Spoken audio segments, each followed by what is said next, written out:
xassələrin dövrlüyü. Elementlərin xassələrinin dövrlülüyü nə deməkdir? Biz demişdik ki, dövrü sistemdə elementlər təkcə qrup nömrəsinin artması, ya sıra nömrəsinin, kütləsinin artmasından düzülməyib. Burada elementlərin düzülüşünün çox mükəmməl bir nizamı, uyğunluğu var. Yəni, məsələn, soldan sağa artan xüsusiyyətlər var, yuxarıdan aşağı artan xüsusiyyətlər var. Bu xüsusiyyətlər bizim nəyimizə lazımdır? Elementlərin dövrü olaraq xassələrin dəyişməsini biliriksə, hansı element hansından hansı xüsusiyyətinə görə üstündür, tapa bilərik, müəyyən edə bilərik. Birinci növbədə bunların xassələrin dəyişməsinə ən əsas təsir edən əlamət bunların nüvəsinin ölçüsüdür. Nüvə nədir? Daha doğrusu radiusunun ölçüsüdür, həm də nüvənin ölçüsüdür. Nüvə ilə təbəqə arasındakı, son təbəqə arasındakı məsafə atom radiusu adlanır.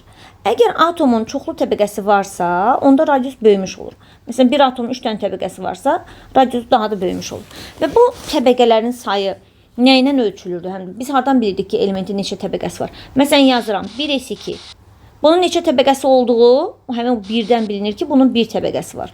Və yaxud da yazıram 2s2, 2p3.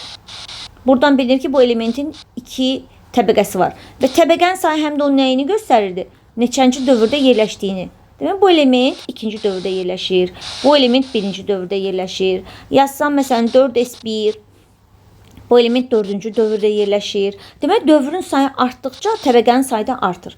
Onda biz yuxarıdan aşağı baxsaq, yuxarıdan aşağı düşəndə elementlərin təbəqələrinin sayı artır.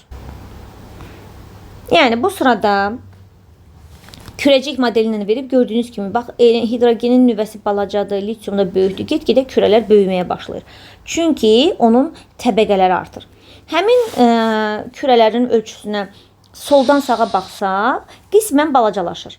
Bunun balacalaşmağına bəs səbəb nədir? Yəni, eyni təbəqədə yerləşirsə, eyni sayda elektron varsa, niyə bəs bunun təbəqələrinin, daha doğrusu radiusunun ölçüsü balacalaşır? Baxaq. Deməli, baxın, eyni təbəqədə yerləşən, yəni ikinci təbəqədə yerləşən elementlərin müqayisə edir. Bax, bunların hamısı ikinci dövrdə yerləşir. Natrium, aluminium, fosfor və xlor. İkinci yox, üçüncü dövrdə yerləşir, üzr istəyirəm. Aha, bunların 3 dənə təbəqəsi var. 1, 2, 3. Bax, xaricdə natriumun xaricində bir dənə elektron var. Görürsünüz, bax, bu bir dənə xaricdəki elektrondur. Pozduram, təzədən baxın. Üçüncü təbəqədə bunun bir dənə elektronu var.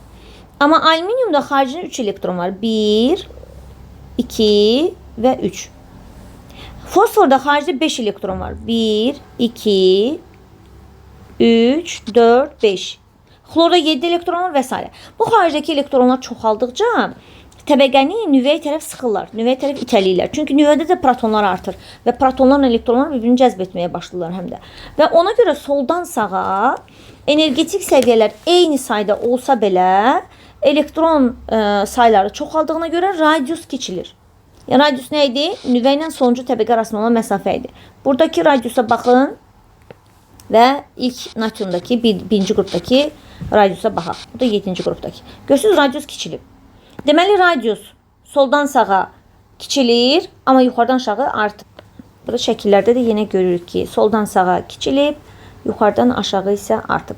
İndi eyni xassələri burada həm soldan sağa, həm yuxarıdan aşağı eyni anda deyir deyənə qarışdırırsınız, bəzən çaşdırırsınız. Ona görə sadəcə soldan sağa artan xüsusiyyətləri yazdırıram sizə.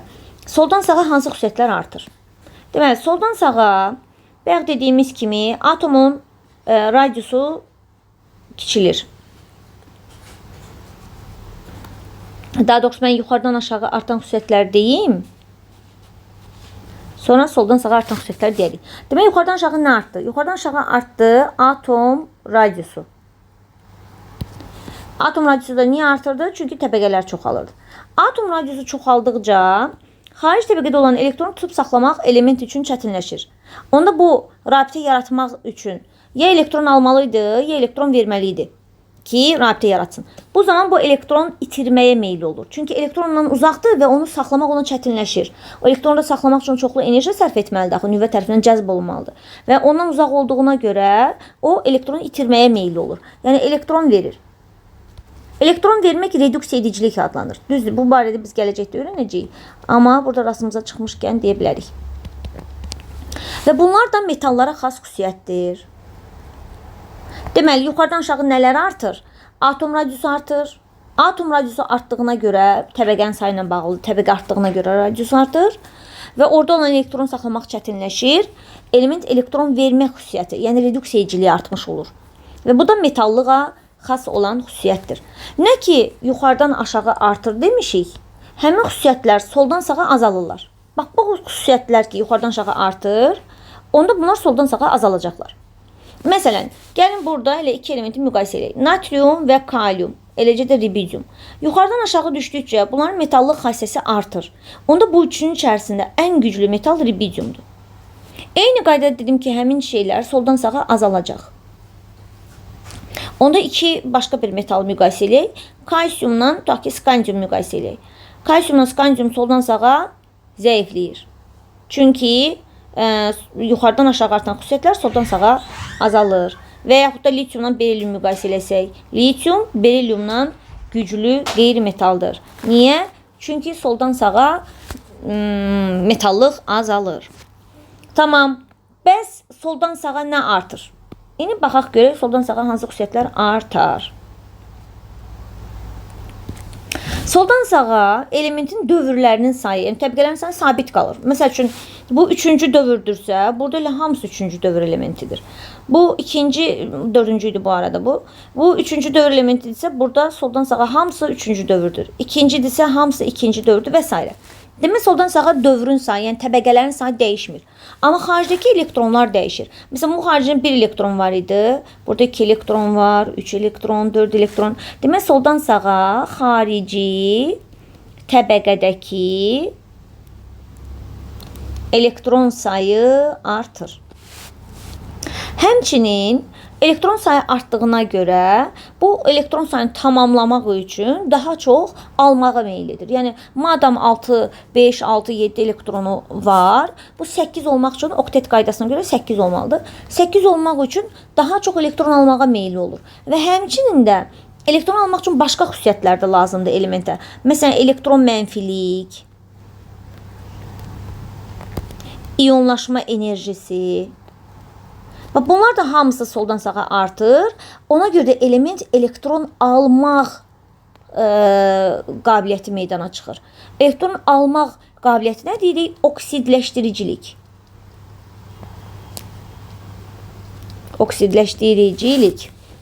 Və bunlar da soldan sağa artdığına görə elektron mənfiliyi, iyonlaşma enerjisi, bunlar soldan sağa artdığına görə elektron almaq qabiliyyəti də soldan sağa artır.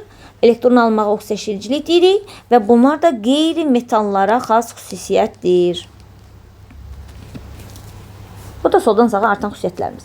İndi biz sizinlə əsas yarım qrup elementlərini çəkəndə belə bir diagonal çəkmişdik. Bax, biz çəkəndə sizinlə ancaq A qrup elementlərini çəkmişdik də. B qrup elementlərini, bax, buradakı elementləri çəkməmişdik. Bunları yığışdırsaq buradan və ancaq A, B-ni çəksək, görürsünüz mü? Buradan belə diagonal çəkmişdik. Diagonaldan yuxarıda qalmışdı sarı rəngdə olan qeyri-metallar və aşağıda olan hamısı metallar. Və həmin sıranı yazanda mən sizə dedim ki, sizə demədiyim, yazmadığımız bu əlavə yan qrup elementlərdə hamısı başdan ayağa metaldır. Burada da qəşəng şəkildə göstərilib ki, sarı rənglə olanlar qeyri-metaldır, qalanları metaldır. İndi sarı rəngdə olan metallara və qeyri-metallara nəzər salsaq, hansı daha yüksək metallıq ya da qeyri-metal xassəsinə malikdir, tapa bilərik. Məsələn, buradakı sırada, biraz böyüdək, buradakı sırada, məsəl üçün, mən azotla oksigeni müqayisə edirəm. Biz bilirik ki, soldan sağa artır dediyimiz xüsusiyyətlərin içərisində qeyri-metallıq var idi. Və bunların ikisi də qeyri-metal olduğuna görə mən onda bunların metallıq qabiliyyətini müqayisə edə bilmərəm ki, qeyri-metallıq qabiliyyətini müqayisə edərəm. Hansı daha güclü qeyri-metaldır? Azot yoxsa oksigen? Demişik ki, soldan sağa artır. Deməli, oksigen azotdan güclüdür. Flor oksigenden də güclüdür. 8-ci qrupları saymırıq, çünki 8-ci qruplar elektron almır, vermir, belə bir xüsusiyyəti yoxdur. Ona görə biz onları təsis qazlar deyirik və onlarla heç kəsi müqayisə etmirik. Hətta kimya ensiklopediyasında 8-ci qrup elementlərinə aristokrat elementlər deyirlər. Yəni onlar heç kəsin elektron almır, vermir, rabitə yaratmır. Ona görə də onları müqayisə etmirik. Məsələn, silisium, fosfor və kükürt istiqamətini müqayisə etsək, yenə soldan sağa qeyri-metallıq artır demişik. Onda fosfor silisiumdan Kükürt fosfordan, xlor da kükürddən güclü qeyri-metaldır. Eyni müqayisəni biz yuxarıdan aşağı aparsaq, nə ki soldan sağa artır, həmin xüsusiyyətlər yuxarıdan aşağı azalır. Onda flor, xlor, brom sırasında flor güclüdür xlordan, xlor güclüdür bromdan, brom yoddan, yod asitatdan və s. Bu istiqamətdə davam edəcəyik. Çalışmada baxsaq, soldan sağa birinci istiqamətdə və ikinci istiqamətdə A, B, C xüsusiyyətlərinin artıb və azalmasını müqayisə etməliyik. Metallıq xassəsi. Metallıq xassəsi yuxarıdan aşağı artır. Nələr artır? Yadımıza salaq yenə. Metallıq artır, elektron vermək artır. Niyə? Çünki radius artır. Və elektron verən element nə sayılır? Reduksiya edici sayılır. Onda soldan sağa, yəni bu ikinci istiqamətdə artar deyirsə, metallıq xassəsini götürəcəyik, atom radiusunu götürəcəyik. A və B. Tamam, soldan sağa artanları yadımıza salaq. Soldan sağa nələr artır? Soldan sağa artır elektron almaq qabiliyyəti. Bu da oksidaşdiricilik deməkdir. Və bu da qeyri-metallara xas xüsusiyyətdir. Həmçinin xarici təbəqədəki elektron sayı da artır. Xarici təbəqədəki elektron sayı.